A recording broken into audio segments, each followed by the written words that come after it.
Welcome everyone to Money Talks Learn English While You Master Your Finances. I'm Emily, and I'm so excited to be here with you all today. And I'm Brian. Emily, I want to start with a question for our listeners, and for you actually. Why is it so hard to talk about money, and even harder perhaps, in a new language? Oh, that's such a great question, Brian. Money can be a really tricky subject even in our native language. There's so much emotion around it, so many unspoken rules. And when you add the challenge of expressing yourself in English, it can feel overwhelming. Exactly. It's a universal experience, isn't it? But here on Money Talks, we believe that the best way to learn real-world English is by talking about real-world topics. And what's more real-world than money? Absolutely. So in this podcast, we're going to dive deep into the world of personal finance. But with a twist, we'll be focusing on building your English vocabulary, mastering key expressions, and even understanding some essential grammar points, all while we explore how to manage your finances better. That's right.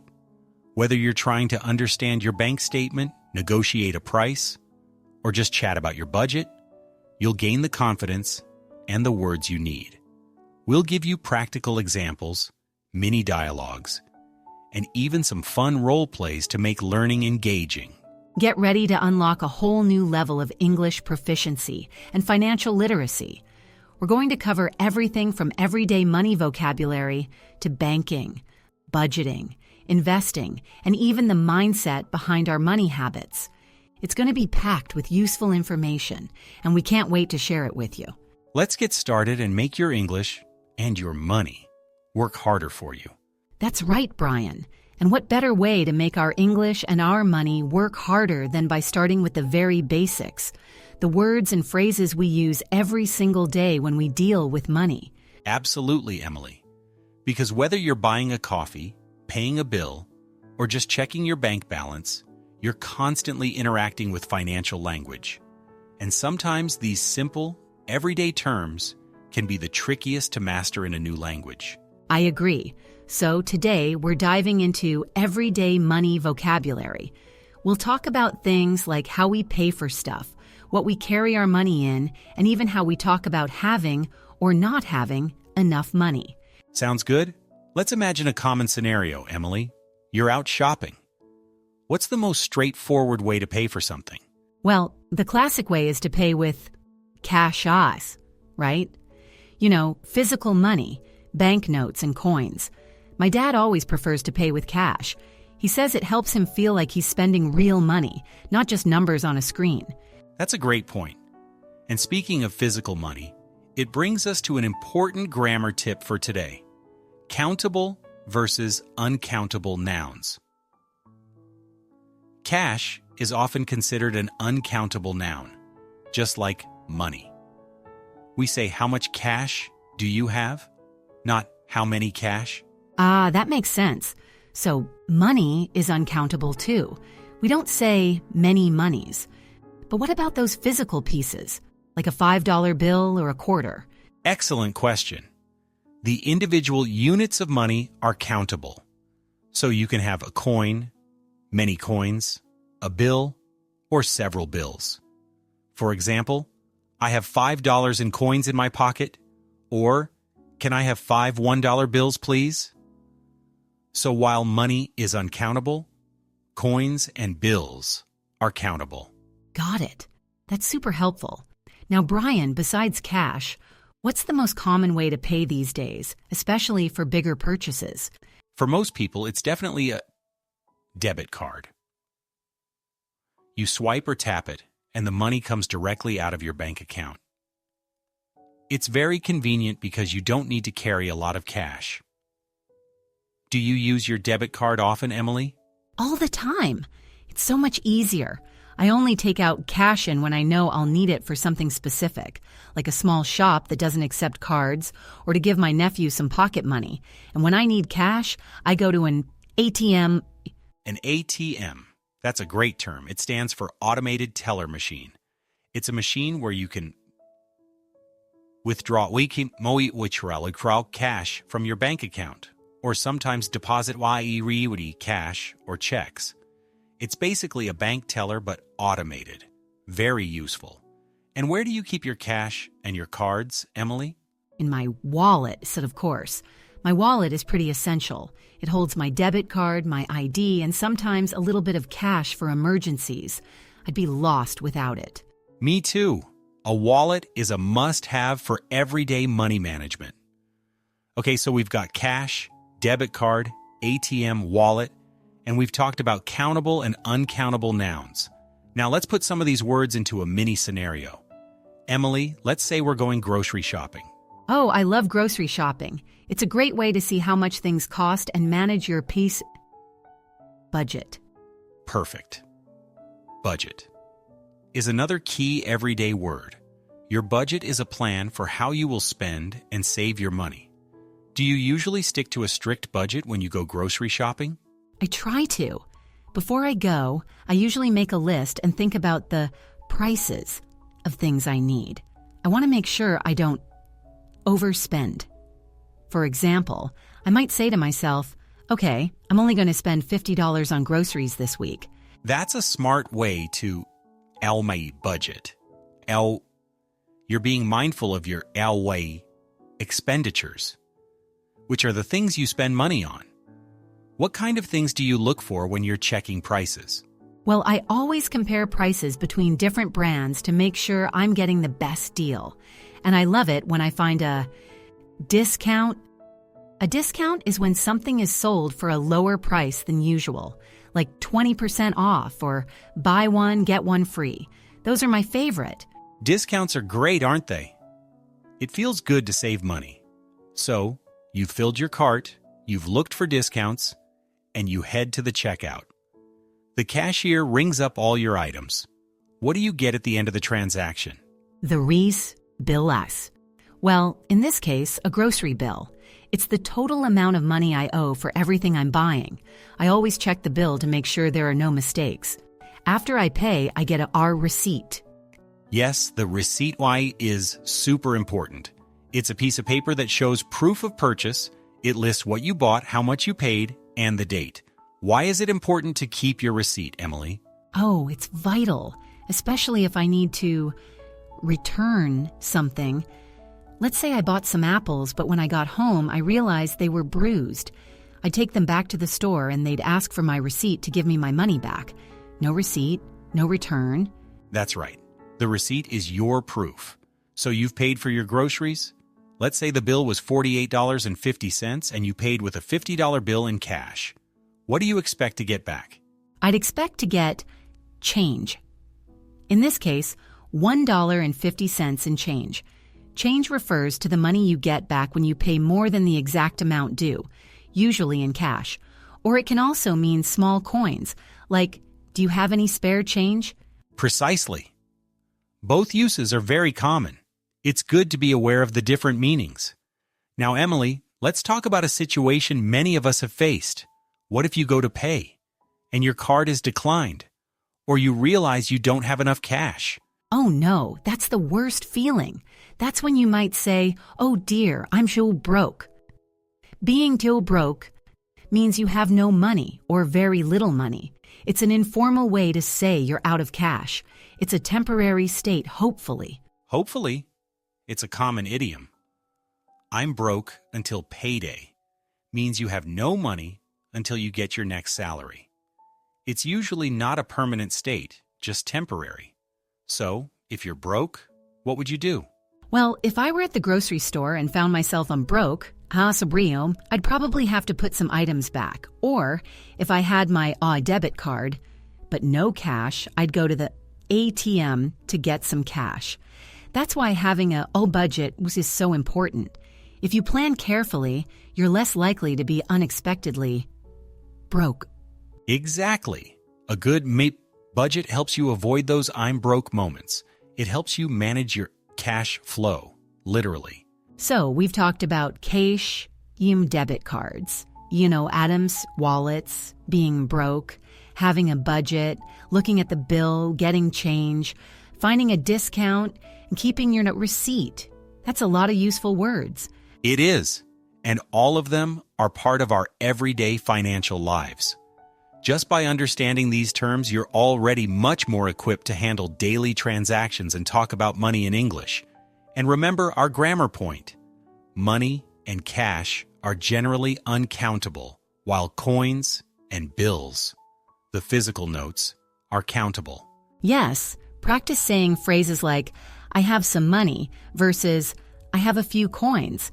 It makes a big difference. This scenario of grocery shopping really brings the words to life. It does. And in the next section, we're going to expand on this. Instead of just daily shopping, we'll talk about bigger financial tools, like banks, and how we save money. We'll explore terms like savings accounts, interest, and deposits. Perfect. Because once you've got your everyday spending under control, the next step is usually thinking about where to keep your money and how to make it grow. Stay with us. Welcome back, everyone. In our last segment, we talked all about everyday money vocabulary, things like cash, debit cards, and why keeping a receipt is so important. We learned how to describe those daily transactions. And we even tackled countable versus uncountable nouns, which is super useful. Now, Brian, once we've got our daily spending under control, what's the next logical step for our money? Where do we keep it?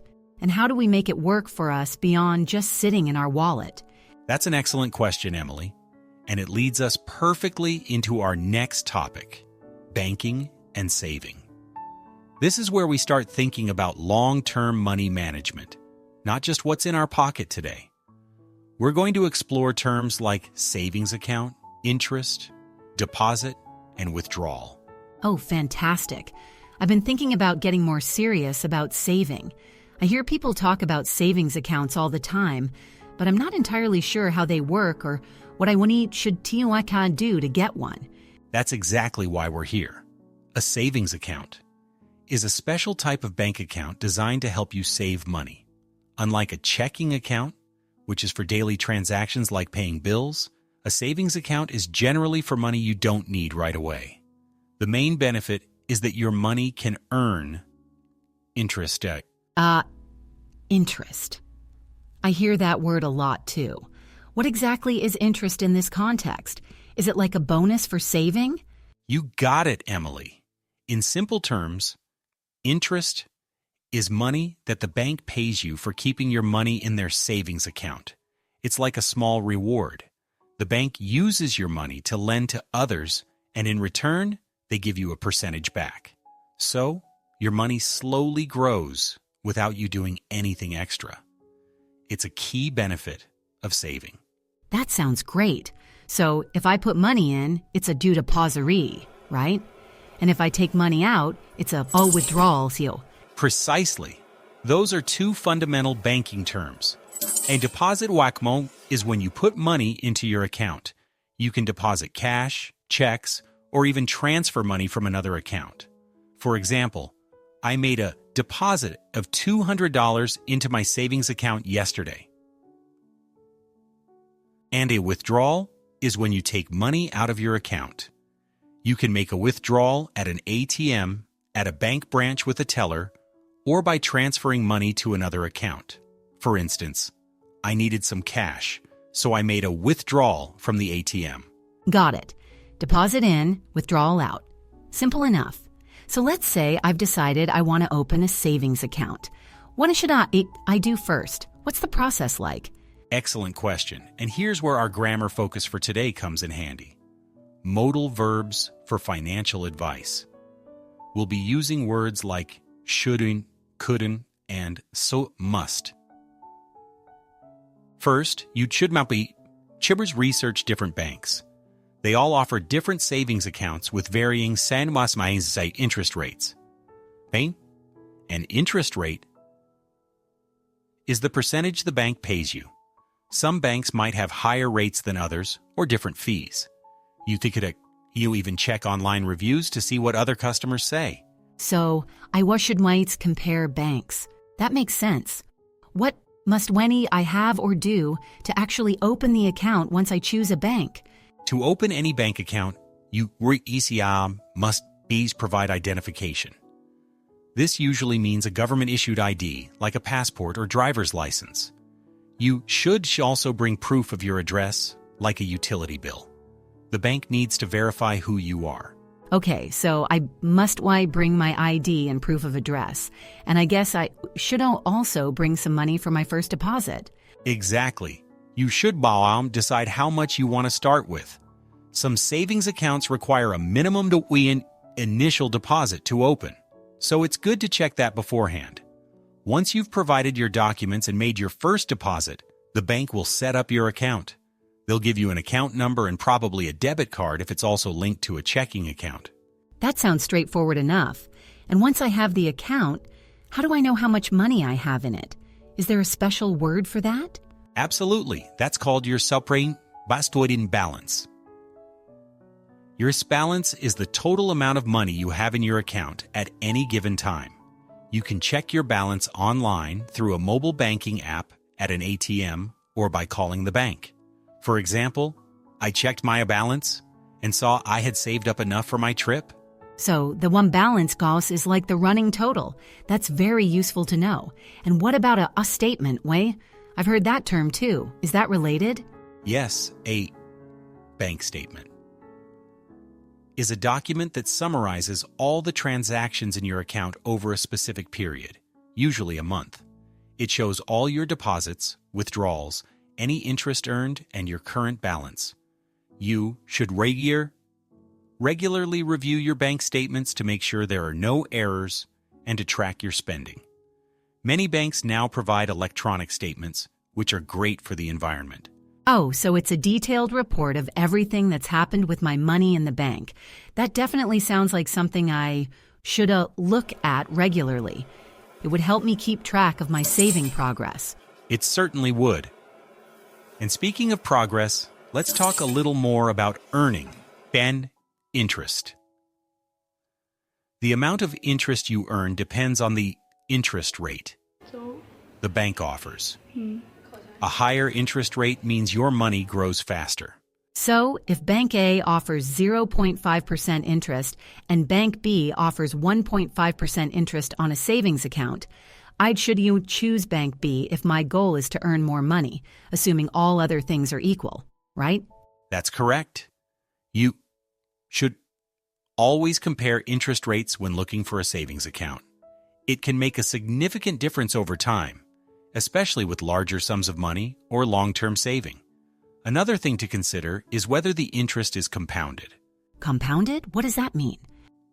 Compounded interest means that the interest you earn also starts earning interest.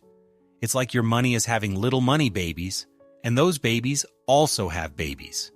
It's a powerful concept that makes your savings grow even faster over time. We could dive deeper into that in a future episode, but for now, just know that compounded interest is generally better for savers. Money babies, I like that analogy. So I should look for an account with a good interest rate and compounded interest.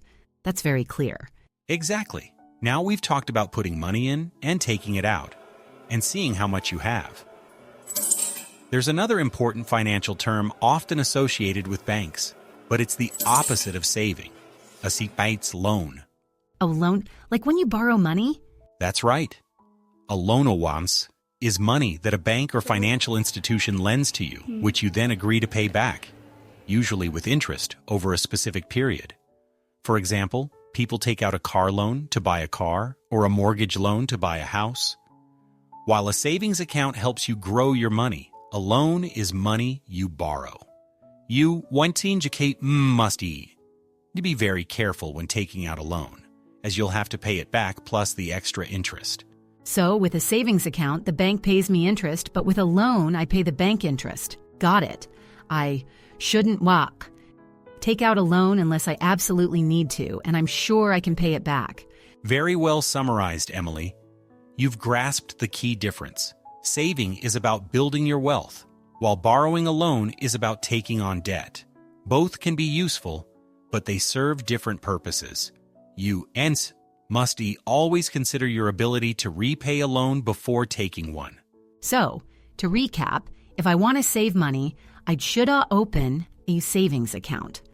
I can make a deposit to put money in and a withdrawal to take money out. I can check my balance, to see how much I have, and my money will earn us interest, especially if it's compounded. And I muster remember that a loanie is when I borrow money from the bank and have to pay it back with interest. Perfect recap, Emily. And remember those modal verbs. Should be for advice or recommendations, couldn't for possibilities, and musted for requirements or strong obligations. You shouldn't feel much more confident discussing banking now. You could even practice by talking to a friend about opening a savings account. I definitely feel more confident. Understanding these terms and knowing how to use should, could, and must makes a big difference. It's like having a map for the banking world. It is. And now that we've covered how to handle your money in the bank, the next logical step is to talk about how to manage it wisely. We're going to dive into the world of budgeting and smart spending. We'll talk about how to plan where your money goes so you can achieve your financial goals without feeling broke. Ooh, budgeting. That's something I definitely shouldn't master. I'm excited to learn about expenses, income, and how to create a good financial plan. See you in the next segment. Welcome back to Money Talks. Emily, in our last segment, we discussed banking and saving, and you learned all about terms like savings account and interest. Now we're going to build on that by tackling one of the most important aspects of financial health, budgeting and smart spending. I'm so ready for this, Brian. I feel like I understand where my money can live, but now I need to learn how to tell it what to do. I hear the word budget all the time, but it sounds a little intimidating. What exactly is a budget? That's a great question, Emily. Many people feel that way. But a time budget is simply a plan for how you will spend and save your money over a certain period, usually a month. It helps you understand where your money is coming from and where it's going. Think of it as a financial map that helps you reach your goals. A financial map. I like that analogy. So, what are the main things I need to know to create a budget? I suppose it starts with how much money I make, right? Exactly. The first key term for budgeting is income. Your income, is the money you receive, usually from your job, but it can also be from investments, a side hustle, or even gifts. It's the total amount of money that comes into your hands. For example, my monthly income PM from my job is $2,000. Okay, so income, is what I earn. And then I guess the opposite is what I spend? You're on the right track. The money you spend is called your expenses. Your expenses, are all the things you pay for, and rent, food, transportation, entertainment, bills. For instance, my biggest expense each month is my rent. So, a budget is basically tracking my income, and my expenses. That's the core of it. The goal is for your income to be greater than your own expenses, so you have money left over to save or invest. If your expenses are higher than your income, that means you are overspending. Overspending means spending more money than you have or earn. This is how people get into debt. For example, I realized I was overspending on coffee, so I started making it at home. We want to avoid that. Makes sense. So if my income is $2,000 and my expenses are $2,500, I'm definitely overspending. I need to either earn more or reduce my expenses. Precisely. Now, when we talk about expenses, we often divide them into two categories: fixed costs and flexible spending. Oh, what's the difference between those? Fixed costs are expenses that generally stay the same every month. These are usually non-negotiable and predictable. Examples include your rent or mortgage payment, car loan payments, or subscriptions like Netflix. You know exactly how much they will be. For example, my rent is a fixed cost, $800 every month. On the other hand, flexible spending, sometimes called variable expenses, are costs that change from month to month. These are things you have more control over. Groceries, entertainment, dining out, and shopping for clothes are examples of flexible spending. You can choose to spend more or less on these. For instance, my grocery bill is a flexible spending choose category depending on what I buy. Ah, I see. So my rent is a needy fixed cost, but my spending on going out with friends is flexible spending. That's a really useful distinction. It means I can't easily change my fixed costs, but I can definitely adjust my flexible spending if I need to save money. Exactly. Knowing the difference helps you identify areas where you can cut back if you need to. Now, to keep track of all this, many people use a major spreadsheet. A spreadsheet? Is that like a digital table? Yes, you're right. A WASIU Spreadsheet EU is a computer program, like Microsoft Excel or Google Sheets, that organizes data in rows and columns. It's an excellent tool for budgeting because you can list your income, all your fixed costs, and your flexible spending categories, and it can automatically calculate totals for you. For example, I use a Saus spreadsheet to track all my monthly expenses. It helps you visualize where your money is going. That sounds really helpful. So if I use a spreadsheet, I can input my income and my unfixed costs, and then categorize my unflexible spending and see the totals easily. You got it. And this brings us to our grammar focus for this segment, conditionals. We use conditionals when we talk about planning and what will happen if certain conditions are met. We're going to use if-then structures. For example, if I earn $2,500 a month, then I can afford to save $500. Or, if I reduce my flexible spending on dining out, then I will have more money for my vacation. Oh, I see. So it's about cause and effect in my financial planning. If I track my expenses, then I will understand my spending habits better. Perfect. Let's practice with a mini scenario. We have a friend, Sarah, who wants to plan a vacation, but she's on a tight budget. We're going to help her use these budgeting principles. Great. I love helping friends. So first, what's Sarah's income soak? Let's say Sarah's monthly income is $2,800. Okay, $2,800. So, if noise, her income is $2,800. Then, she needs to list all her fixed costs. First, what are those, Brian? Good question. Let's list them.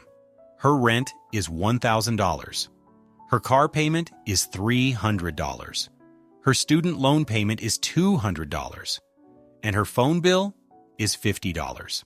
All right, so if then her rent is $1,000, car payment $300, student loan $200, and phone bill $50, then her total fixed costs are $1,550.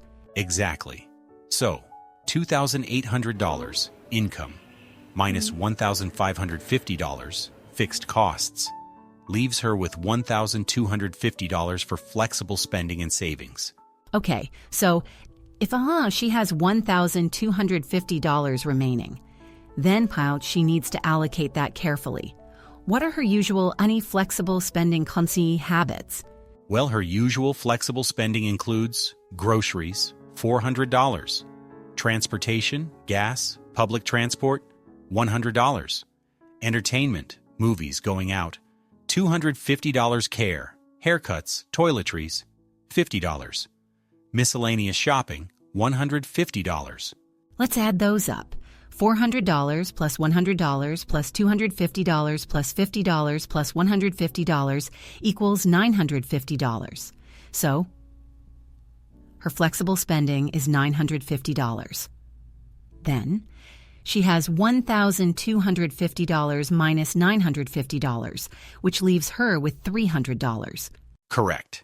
So, $300 is what she has left over each month before considering her vacation goal. That's good. So, If she wants to save for a vacation, then she can use that $300. But what if she wants to save more quickly? Excellent point. This is where the power of identifying flexible spending comes in. If Sarah wants to save more, she needs to look at where she can reduce her flexible spending. Okay, so if she cuts down on her entertainment, then she will save more. For example, if she spends $100 less on entertainment, saving $150 instead of $250, then she would save an extra $100. So her leftover would be $400 instead of $300. Exactly. Or she reduces her grocery bill by cooking at home more and buying fewer expensive items. Then she could save another $50. This is great. So, if she saves $100 from entertainment and $50 from groceries, then she will have $300 plus 100 plus 50 equals $450 to put towards her vacation each month. That's a significant increase. It is. This shows that even small changes in your flexible spending can add up. Now, a very important part of budgeting is actually doing it. You create the plan, but you also need to stick to it. Right. It's one thing to say, if I reduce my spending, then I will save. But it's another thing to actually do it. So how can Sarah make sure she doesn't overspend eek? Good question. One strategy is to use the envelope system or separate accounts. For example, if she sets aside $400 for groceries in a separate envelope or a specific digital budget category. Then, she knows she can't spend more than that on groceries for the month. Oh, that makes sense. So, if she only takes $150 for entertainment for the month, then she won't be able to overspend us in that area, even if she's tempted. Exactly. Another tip is to track every single expense. Many banking apps now categorize your spending automatically. So, if she uses a banking app that tracks expenses, then she will easily see where her money is going in real time. This helps prevent overspending because she's aware of her current position. That's brilliant. So, if I connect my bank account to a budgeting app, then it will automatically show me my expenses, and I won't have to manually fill out a long spreadsheet. Precisely. Budgeting apps are essentially automated spreadsheets that are much easier to use for many people. Now let's look at another conditional statement related to long-term goals. If Sarah saves $450 every month, then she will have $5,400 in a year. Wow. $5,400 in a year is a really good amount for a vacation. So, if she saves $450 a month, then she could probably afford a great trip in about 10 to 12 months. Absolutely. This demonstrates the power of consistent saving and smart budgeting. It shows her that if she makes these small adjustments to her flexible spending, then her vacation dream becomes achievable. What if something unexpected happens, like her car needs repairs? That's not a fixed cost, but it's also not regular or flexible spending. That's a great point, Emily, and it brings us to another important financial concept, an emergency fund. If Sarah has an emergency fund, then she will be prepared for unexpected expenses like car repairs or medical bills without derailing her budget or going into debt. And Ratindi Emergency Fund is a sum of money set aside specifically for unexpected events. It's usually kept in a separate, easily accessible savings account. The general advice is to save 3 to 6 months' worth of living expenses. So, Yosef, she starts building an emergency fund first. Then, she will have a financial safety net. That makes a lot of sense. It sounds like a priority even before saving for a vacation. It absolutely is. Many financial experts say that building an emergency fund should be the first financial goal. If you have an emergency fund, then you won't have to use a credit card or take out a loan when an unexpected cost arises. So, to summarize the budgeting process for Sarah, first, determine her income. Second, list her fixed costs. Third, track her flexible spending. Fourth, look for areas in her flexible spending where she can reduce costs to save more, avoiding overspending. And use a spreadsheet, or an app to keep track of everything. And finally, she shouldn't prioritize building an emergency fund. Excellent summary, Emily. You've perfectly grasped the main steps and the key vocabulary. Remember, budgeting isn't about restricting yourself. It's about being in control. If you have a budget, then you will feel more confident about your money.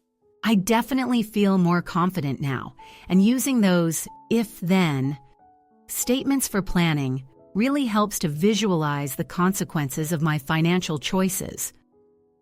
If I learn to budget properly, then I will achieve my financial goals. You certainly will.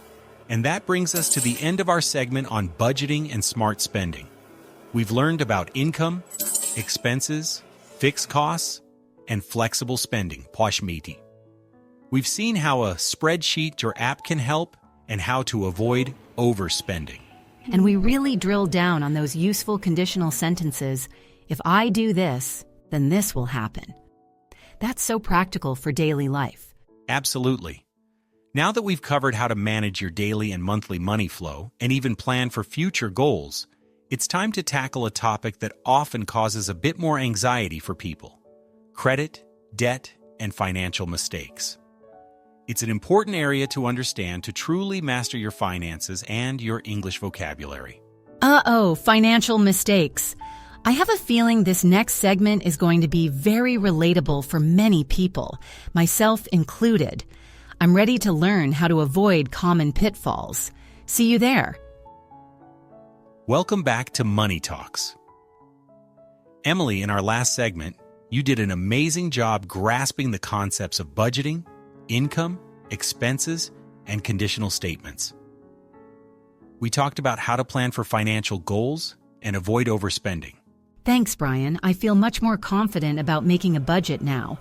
It's like having a map for my money, as you said. But you mentioned something about avoiding debt when we talked about emergency funds. That sounds a bit scary. It can be, Emily, and that brings us perfectly to our next topic: credit, debt, and financial mistakes. It's crucial to understand these terms, not just for your finances, but also to build your English vocabulary around them. Let's start with the word debt. In simple terms, debt is money that you owe to someone else. It's like borrowing money with the promise to pay it back later. For example, many students have debt from their college loans. Or I paid off all my credit card debt coins last year. So if I borrow money from a friend, I'm in debt to them. Got it. But I hear a lot about something called credit. How is that related to dettes? That's an excellent question, Emily. Credit is basically your ability to borrow money or access goods and services with the promise of paying later. It's about trust. When a bank gives you a loan or a credit card, they are extending you credit because they trust you will pay them back. The most common way people use to credit is through a credit card. A CS credit card is a small plastic card issued by a bank that allows you to buy things now and pay for them later. For example, I used my credit card to pay for the new television. Oh, so a credit card lets me buy things without having cash right away. That sounds convenient, but also a little dangerous if you're not careful. You hit the nail on the head, Emily. It can be very convenient, but it requires responsibility. One of the most important terms related to using a credit card or borrowing money is your SES credit score. Your credit score tracked up was a number, typically between 300 and 850, that represents how financially responsible you are. Lenders use it to decide if they should lend you money and what interest rate they should offer. A high SES credit score indicates you are a reliable borrower. For example, having a good credit score, is important if you want to buy a house. So, the higher my credit score, the more trustworthy I look to banks. And what is an R interest rate? I've heard that term a lot, but I'm not entirely sure what it means. You're right, Emily. A higher credit score means you're considered less risky, which can lead to better deals on loans. Now, an interest rate is the cost of borrowing money. It's usually expressed as a percentage of the amount borrowed, and you pay it in addition to the original amount. For example, the interest rate on that loan is 10% per year. This means if you borrow $100, you'll pay back the $100 plus an additional $10 in interest over the year. Credit cards often have high interest rates, sometimes 15% or even 25% annually. Wow, that's a lot. So if I don't pay off my credit card bill completely, the bank charges me extra money because of the high interest rate. Exactly. That's why it's always best to pay off your credit card balance in full every month if you can. If you don't, you start paying interest on the money you owe, and that debt can grow very quickly. This brings us to a common financial mistake, and I have a personal story about this from my college days. Oh, a story. I'm ready. I have a feeling this will be relatable. It definitely is. Our grammar focus for this section is the past tense, because I'm going to tell you what happened to me. So, when I wasn't in college, I got at my first credit card. I felt very grown up and independent. The bank offered it to me, and I thought, great, free money. Of course, it wasn't free money at all. I started using it for everything: books, pizza, going out with friends. My balance grew quickly. Didn't really understand the concept of the mean interest rate or how fast debt could accumulate. Each month, when the statement arrived, saw the total amount amounting. So you were spending more than you could afford to pay back immediately? Precisely. And here's where another important term comes in: the end minimum payment. The minimum payment is the smallest amount you are required to pay on your credit card bill each month to keep your account in good standing. It's usually a very small percentage of the total amount you owe. My statements always showed a very small minimum payment of like $25 or $50, even if I owed hundreds of dollars. I thought, I only have to pay this small amount, so I'm fine. I paid in only the minimum payment for several months. So if you owed you $500, but the all minimum payment was only $25, you paid in the $25? Yes, that's what I did. But what I didn't realize was that while I was paying this minimum payment, this interest rate was still being applied to the rest of the money I owed. So my total debt wasn't really shrinking much. In fact, it was growing because of the interest. It was also a really bad cycle. My debt got bigger and bigger. Then, one month, I forgot to make even the minimum payment. The payment, was due on the 15th, and I didn't pay it until the 20th. That meant my payment, was overdue. Oh no, what happened when your payment was overdue? Did you get a penalty? You guessed it, Emily. If a payment is overdue, the credit card company charges you a penalty. A penalty is a fee you have to pay because you didn't follow the rules or meet a deadline. My penalty was a late fee of $35. And not only that, but my interest rate went up, even higher because I was late. That sounds like a double whammy. So you had a large debt kundi you not were paying, high na interest, and then you got a penalty fee for being late, which made your debt even bigger. Exactly. It was a very stressful time. I was really struggling to keep up. I felt more overwhelmed by the amount of debt I had accumulated while my credit score started to drop because I wasn't managing my credit responsibly. I knew I had made a big financial mistake. So, how did you get out of that situation? What did you learn? Well, it took a lot of effort and sacrifice. I stopped using the credit card. These didn't entirely. I got a part-time job in addition to my studies, and every extra dollar I earned went in towards paying off that debt. My also called the credit card company to see if they could help me understand my options. They explained got everything more clearly. Slowly but surely, I paid it off the entire balance. It felt like a huge weight was lifted off my shoulders. The biggest lesson I learned was that a credit card is not extra money. It's a tool. If you use it responsibly, it can be beneficial. But if you misuse it, it can lead to serious problems. Wow, Brian, thank you for sharing that story. It really helps to hear a real-life example. So the key takeaway is, a credit card. It can be useful, but you must pay the full balance every month to avoid high interest rates and growing debt. And definitely avoid being overdue to prevent penalties.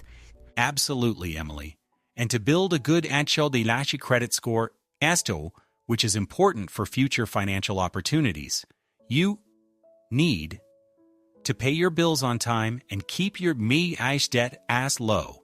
Think of it as proving you are a trustworthy borrower. So, if someone has a credit card, you should call and aim to pay the total balance, not just the minimum payment, sigula. If they only pay the odd minimum payment, their debt will continue to grow due to the interest rate. And if they misses a payment, it will be overdue, and they will face dates penalty. So, perfect summary, Emily. You've grasped all the key vocabulary and the potential pitfalls. Let's recap these important terms. We talked about debt, which is money owed. I'm indebted to the bank. And credit, which is the ability to borrow. The bank extended me credits. Then the Hawking credit card? The plastic card you use to access credit? I paid with my credit card. And the all-important is credit score. The number that shows how reliable you are as a borrower. A good credit score helps you get better loans. The interest rate, which is the cost of borrowing money. The loan had a high interest rate. The minimum payment, which is the smallest amount you are required to pay. Only paying the minimum payment more can keep you in debt longer. And when a payment is late, it's one overdue. My bill is overdue. And finally, the penalties, which is the fee for not paying on time. I had to pay a penalty for the late payment. Fantastic. Your understanding is crystal clear. It's so important to be aware of how credit works and to avoid these common mistakes. My college experience me a very valuable, albeit expensive lesson. And your story really helped put it all into perspective. It's not just abstract terms. These are real financial situations with real consequences. I can see why learning about them is so vital for both my English and my financial literacy. Exactly. Learning from mistakes, whether they are your own or someone else's, is a powerful way to grow. And now that we've navigated the sometimes tricky waters of credit and debt, we're ready to look ahead. Looking ahead? That sounds much more positive. It is. In our next segment, we're going to shift gears to a really exciting topic: investing and financial goals. We'll talk about how to make your money work for you and start building towards a secure financial future. Oh, I'm excited for that. I always hear about investing, but it sounds so complicated. I'm looking forward to breaking it down. See you there. Welcome back to Money Talks. Emily, in our last segment, we talked about credit, debt, and some common financial mistakes, including my own rather expensive college lesson. How are you feeling about all that information? Well, I'm definitely more aware of the dangers of credit cards and debt now, thanks to your story. It was a real eye-opener. I think I finally understand why it's so important to pay off your balance in full. But you mentioned looking ahead and making your money work for you. That sounds much more positive and less scary. I'm ready for that. Excellent. That's exactly where we're going. Today, we're diving into investing and financial goals. This is where we learn how to make your money grow over time. For many people, the word investing can sound intimidating, full of complex jargon and high risks, but it doesn't have to be. We're going to break down some fundamental terms and show you how simple it can be to start thinking about your financial future. I appreciate that, Brian, because honestly, when I hear investing, I think of Wall Street, suits, and confusing charts. It feels like something only for experts. How can someone like me, a beginner, even start to understand it? That's a common feeling, Emily. But let's simplify it. At its core, investing means putting your money into something with the expectation that it will generate a profit or increase in value over time. It's about letting your money earn more money for you rather than just keeping it in a regular savings account where it grows very slowly, if at all. Our main grammar focus for this section will be future tenses: will, going to, and might. These are perfect for discussing financial planning because investing is all about what you will do in the future, what your money is going to do, and what might happen. Okay, making my money earn more money. I like the sound of that, so what's the first step? What kinds of things can I invest in? Great question. Let's start with two of the most common types of investments: stocks and bonds. First, a stock. Think of a company as a giant cake. When you buy a stock, you are buying a tiny, tiny slice of that cake. So, a stock represents a small piece of ownership in a company. If you buy a stock in, say, a well-known tech company, you become a part owner of that company. If the company does well and its value increases, the value of your stock in that will also increase. For example, I will buy some stock in that new renewable energy company because I think it is going to grow. Or yes, if you invest in this stock, you might see a good return in a few years. So if I buy a stock Antas, I'm literally buying a small piece of a company? And if that company succeeds, my tiny piece gets more valuable. That's really interesting. It makes it feel less abstract. Exactly. It's like being a very small business partner. Now let's look at bonds. A bond is different from a stock. Instead of buying a piece of a company, when you buy a bond, you are essentially lending money to a government or a company. They promise to pay you back your original money plus regular interest payments over a set period. It's like being a bank. You give them money and they promise to pay you back with interest. For instance, the government will issue us new bonds next month to fund infrastructure projects. Or, if you buy this EBO bond, you are going to receive regular interest payments. Oh, so with a stock, I own a piece of a company, and with a bond, I lend money to a government or a company. So which one is better? That brings us to another important concept: risk. Risk in investing refers to the possibility that you might lose some or all of your invested money. Generally, nas stocks, they are considered to have a higher was considered risk spikier than kind of my bonds. This is because a company's value can go up and down dramatically, even to zero. For example, investing in a new, unproven startup carries a lot of risk. On the other hand, bonds, especially government bonds, are generally considered lower risk than ambur. Governments are usually very reliable about paying back their debts. However, with lower risk, usually comes lower return. So, higher risk means higher potential returned, but also higher potential for losing money.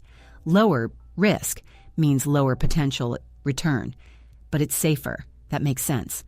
What is a return? What exactly? Another excellent question, Emily. The return I take on an investment is the profit you make from it. It's the money you get back on top of your initial investment. For example, if you invest $100 and it grows to $110, your return of Poindrix is $10 or 10%. My investment portfolio had a 7% return last year. When we talk about financial goals, we often think about how much return we will need to achieve them. For instance, if I invest $100 a month and get a 5% return, I will have enough for a down payment on a house in 10 years. The return is the profit. That's a good word to know. So if I'm thinking about investing, should I just put all my money into one stock or one bond? Not typically, no. That leads us to the idea of a Yupan portfolio, or your portfolio is simply a collection of all your investments. Think of it like a basket of different fruits. You wouldn't put all your eggs in one basket, right? Similarly, you wouldn't put all your money into just one company or one type of investment. A well-diversified portfolio contains a mix of different types of investments, like a variety of stocks from different industries, and perhaps some bonds too. This helps to reduce overall ambulance risk. For example, my financial advisor helped me build a diversified portfolio, or over the next year, I am going to add more international stocks to my portfolio. So, portfolio salkas is like a collection. That makes sense for reducing watinchi risk. Salk. What else should I know about how my money will grow? Are there other ways investments pay me? Yes, there are. Some companies pay out a portion of their profits to their shareholders, and these payments are called naukin and dividends. Not all companies pay dividends, but many established, profitable companies do. It's like a bonus payment you receive just for owning their stock. Mint. For example, many utility companies pay regular dividends, to their investors. If you own stock in a company that pays imaus dividends, you will receive a payment, typically every quarter. These dividends can then be reinvested to buy more shares, helping your money grow even faster. So, I get paid just for owning a stock? That's really cool, like a little thank you from the company. Exactly. And speaking of money growing faster, this brings us to one of the most powerful concepts in investing: compound interest. We touched on this briefly with savings accounts, but it's even more impactful with investments. Compound interest means earning interest not only on your initial investment, but also on the interest that your investment has already earned. It's like a snowball rolling down a hill. As it rolls, it picks up more snow, getting bigger and bigger. And then it can pick up even more snow because it's larger. Let me give you a simple example using future tense. Imagine you invest $100 and it earns 10% interest in the first year. You will have $110. In the second year, you won't just earn 10% on the original $100. You will earn 10% on the $110. So, you will earn $11, not $10. Now you will have $121. Oh, I see. The interest itself starts earning interest. So my money is going to grow exponentially over time. That's amazing. The earlier you start, the more time compound interest has to work. You've got it, Emily. That's why financial experts often say time in the market beats timing the market.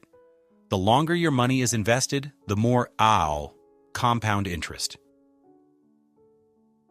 will boost your returns for your long-term financial goals. That's like retirement or buying a house, while on compound interest will be your best friend. This is all starting to click. So how do I actually start investing for my long-term goals? I know I will need to save money regularly, but what's next? Excellent question. And this is where setting clear, financial goals comes in. A financial goal, is a specific objective you want to achieve with your money. It could be saving for a down payment on a house, funding your child's education, or saving for retirement. Once you have a goal, you can then plan how you are going to invest to reach it. For example, if your goal is retirement, you will likely invest in a diverse portfolio of stocks and bonds that will grow over many decades, benefiting from compound interest. So first define the goal, then choose the right investments. How do I actually begin buying stocks or bonds? I don't think I will just call a company and say, I want to buy some stock. No, you won't do that directly. The simplest way for a beginner to start investing is through a brokerage account or a retirement account. You will open an account with a financial institution, and they will help you buy and sell investments. Many platforms offer easy-to-use tools for beginners. For someone starting out, you might consider investing in something called an index fund or an ETF. These are types of investments that hold a basket of many different stocks or bonds. So instead of buying one stock, you're buying a tiny piece of hundreds of stocks at once, which automatically gives you diversification. This will help reduce your risk. Oh, so instead of picking individual slices of cake, I can buy a whole mini cake that already has a mix of different flavors. That sounds much less complicated. So I will open an account, and I might start with an index fund. That seems manageable. Precisely. It's a fantastic way to begin. Remember, investing is a long-term game. There will be ups and downs in the market, but historically, over long periods, the market has always grown. So if you stick with your plan, you are going to see your money grow significantly over the years. That's really encouraging. I always thought investing was only for rich people or people who understood complex finance. But hearing it explained like this, it feels much more accessible. I will definitely start looking into opening a brokerage account and learning more about index funds. My future self will thank me. She certainly will. And remember our future tenses here. When you talk about your financial plans, you will use will or going to. For example, I am going to invest you $50 every month, or I will save enough money for a down payment. If there's some uncertainty, might is perfect. My investment might grow faster if the market does well. Got it. I am going to research brokerage accounts this week, and I might invest in an index fund by the end of the month. This is exciting. That's the spirit, Emily. You're already speaking the language of investors. Let's quickly review the key terms we covered in this segment. We defined investing banking as putting money somewhere to make it grow. And a stock is a small piece of ownership in a company. Hadikina bondati is like lending money to a government or company. Risk is the chance of losing money, and return is the profit you make. Your portfolio is the collection of all your investments. A dividend is a payment from a company to its shareholders. And the incredibly powerful compound interest, which is earning interest on your interest. And finally, financial goals, which are your objectives for your money's future. Excellent job, Emily. You've grasped some really important concepts here, and your enthusiasm is infectious. Understanding these terms and using future tenses to talk about your financial planning will empower your potential. Will empower you to make smart decisions for your future? I feel a lot more confident about thinking about my future finances now. It's not just about avoiding mistakes, but also about building something positive. Thank you, Brian. My pleasure. It's a journey, and every step counts. From managing daily expenses, to understanding credit, and now, to planning for your financial future through investing, you're building a strong foundation. And just as importantly, you're building your English vocabulary and confidence with these real-world topics. In our final segment, we're going to wrap things up by talking about something often overlooked, your money mindset and habits. It's about how you think and feel about money and how those thoughts influence your actions. Stay with us. Welcome back to Money Talks. In our previous segment, we empowered you with the knowledge of investing and setting financial goals. Now we're going to shift gears slightly and talk about something just as important, if not more so, your money mindset and habits. Oh, this sounds fascinating. We've talked a lot about the practical side of money, saving, spending, investing. But what exactly is a money mindset, Brian? Is it like how you feel about money? Exactly, Emily.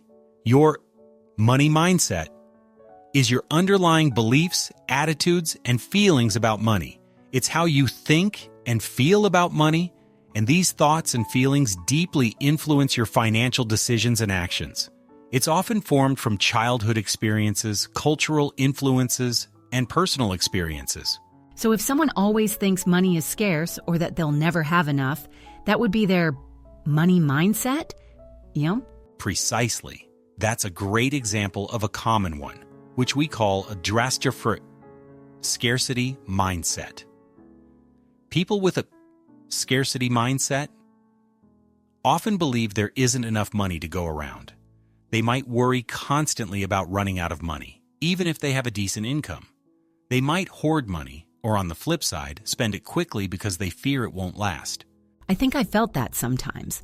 Especially after a big bill arrives, I get this feeling like, oh no, there's not enough.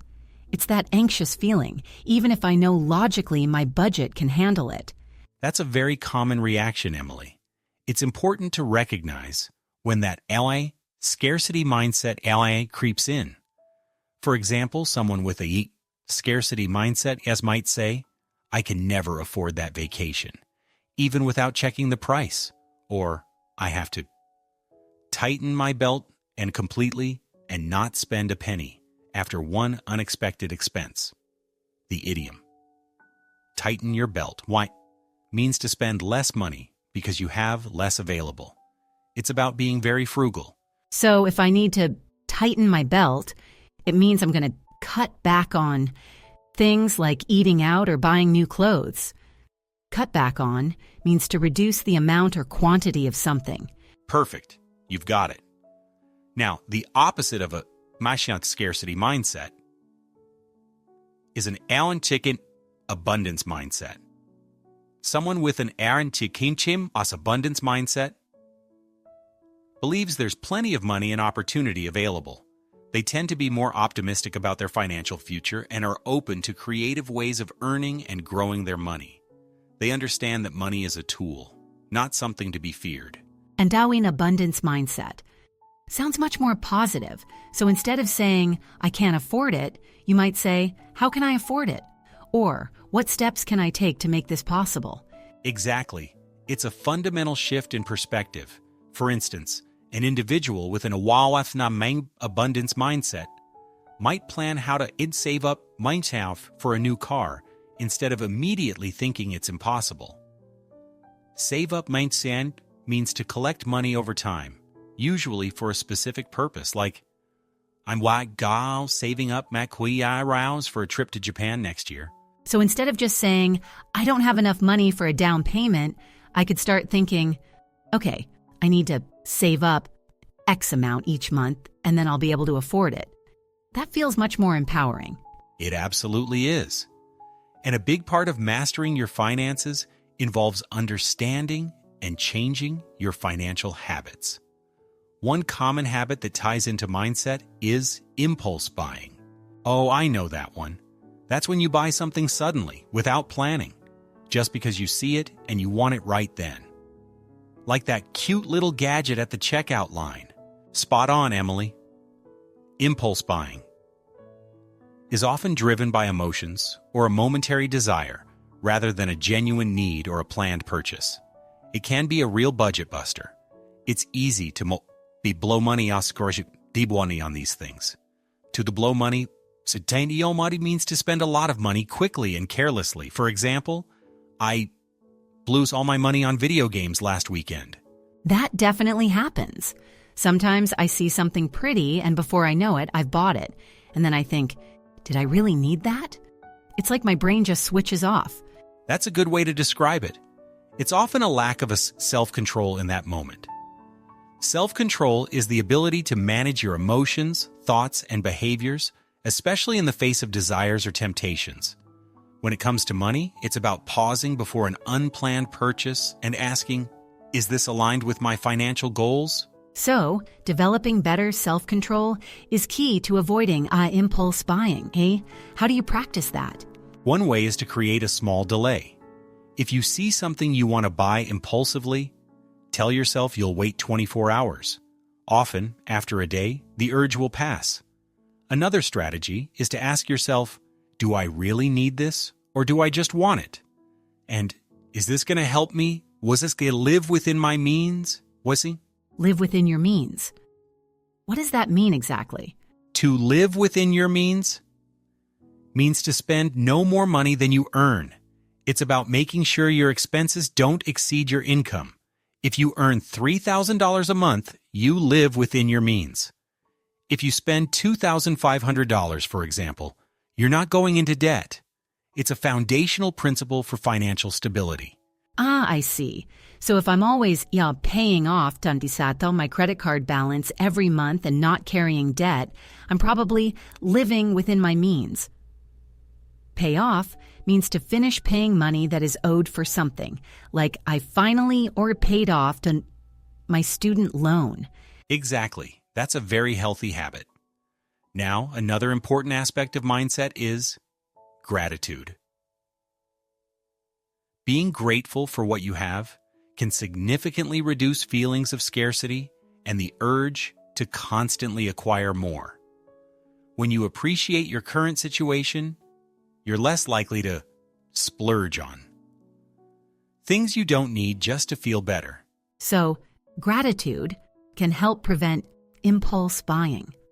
That's interesting. I never connected those two. And what does splurge on this mean? To kill splurge on. Something means to spend a lot of money on it, often as a treat or luxury. For example, I decided to splurge on a fancy dinner for my birthday.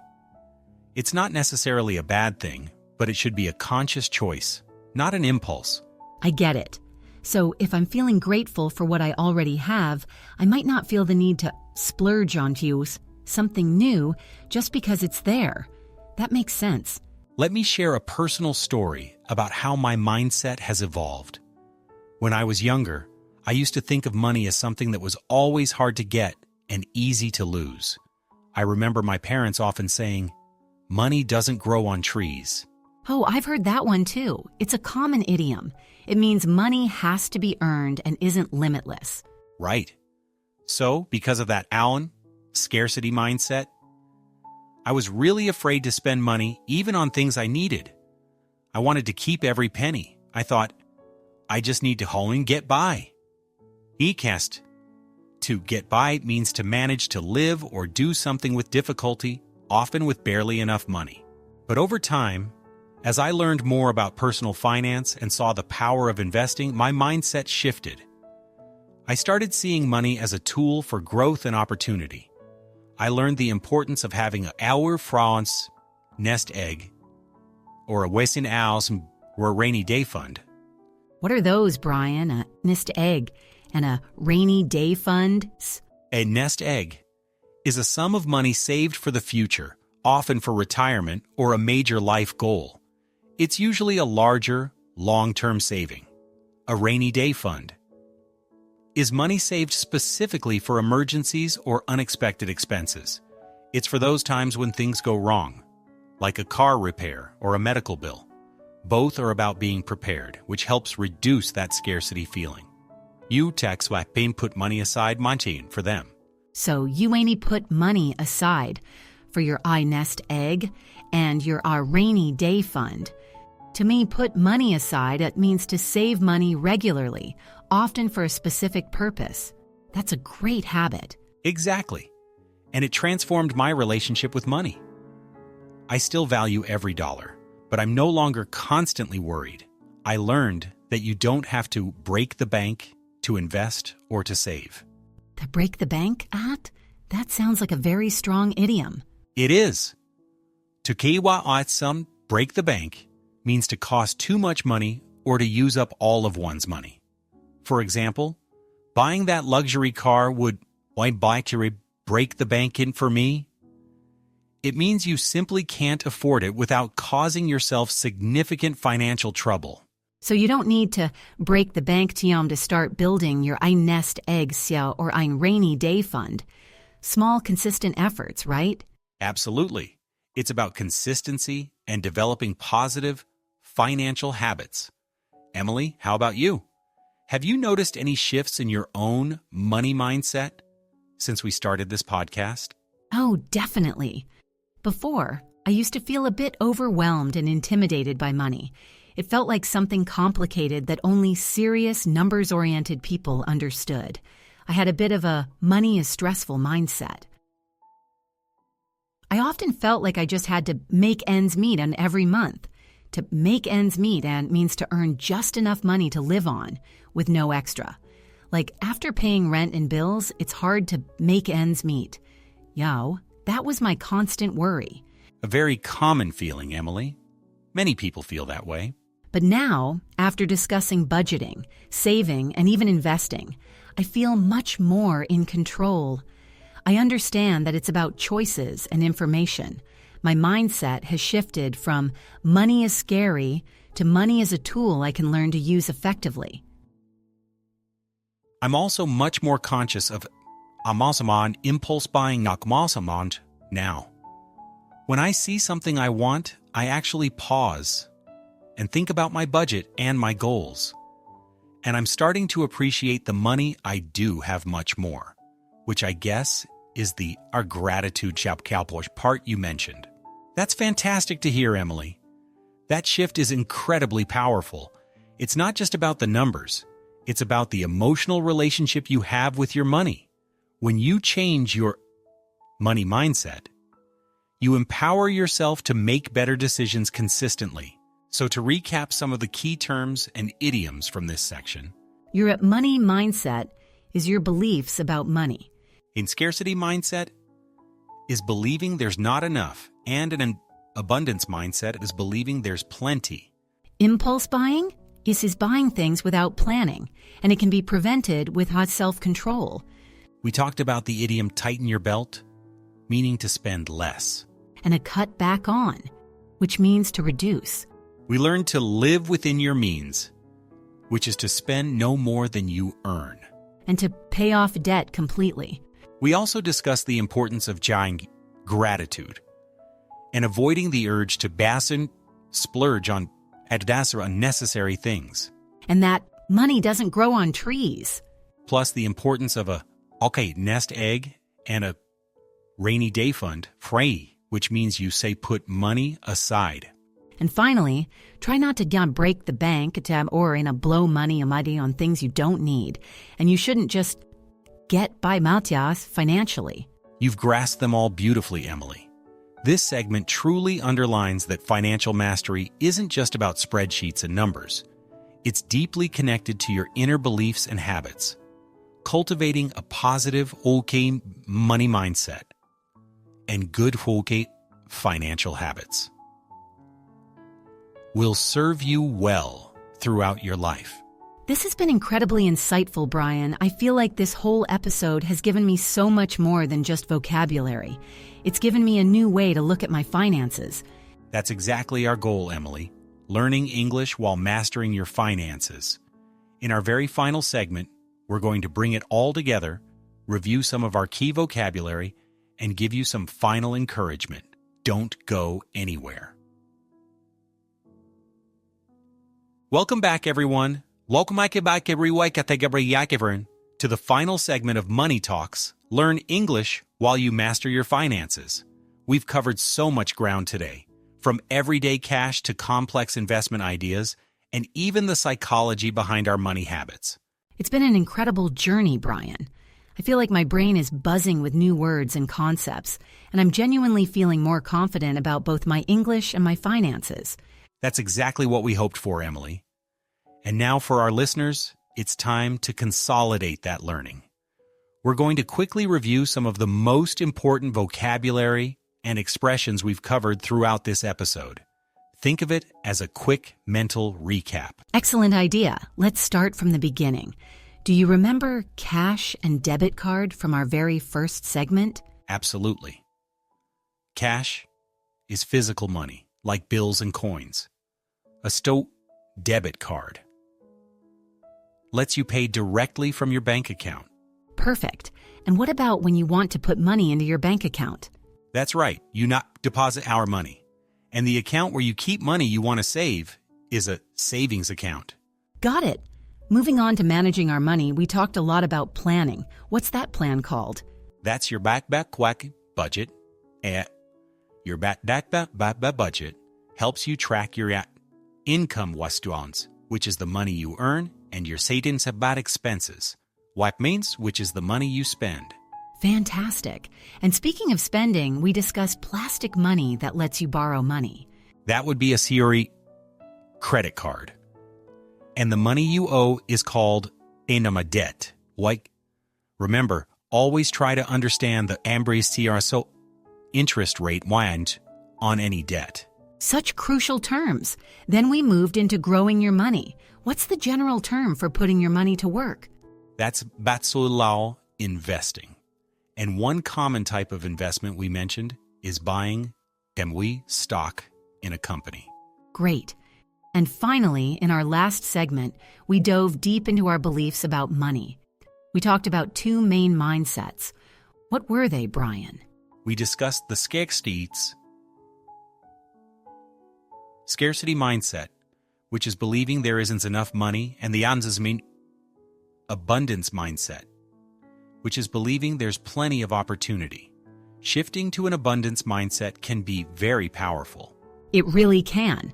And we learned a very important phrase about how to manage our spending related to our income.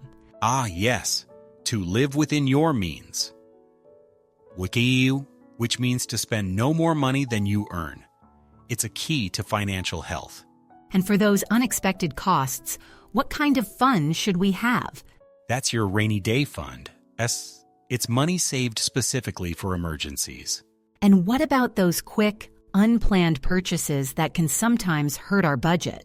That's conscious impulse buying, something we all need to be mindful of. Wow, that's over 15 terms right there. We covered so much from the very basic to the more advanced. I hope our listeners are feeling as confident as I am right now. I hope so too, Emily. Reviewing these terms regularly will really help them stick. And it's not just about memorizing words.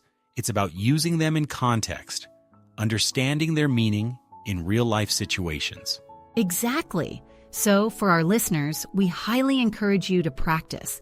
Try to use these words in your daily conversations.